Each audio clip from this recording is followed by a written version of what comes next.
कहते तो जलियावाला बाग ये देखो यहाँ चली थी गोलियां। एमा एक गुजरातનો માણસ તમને યાદ કરાવી દઉં। જો નડિયાદની અંદર કોઈ માથાભારે માણસ હોય ને સરકારને હેરાન કરે જે તે વખતની વાત કરું છું। 200 વર્ષ અંગ્રેજોએ મારીને તમારી ઉપર શાસન કર્યું, ભારત દેશ ઉપર 200 વર્ષ શાસન કર્યું, એ વખતની વાત કરું છું।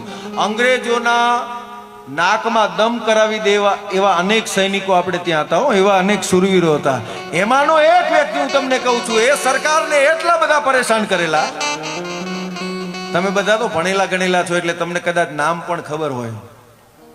સાહેબ એને તડીપાર કરવામાં આવેલા હો, અને ખાલી ગુજરાતમાંથી તડીપાર કરવામાં આવેલા એટલું નહીં, કોઈ વધારે હેરાન કરે તેને ગામ બાર કરે, તાલુકા બાર કરે, જિલ્લા બાર કરે, राज्य बार तड़ीपार करे। आटलू सुधी में सांभळ्युं छे। राज्यनी बार कोईने तड़ीपार न करे, पण देश ज्यारे आजाद नतो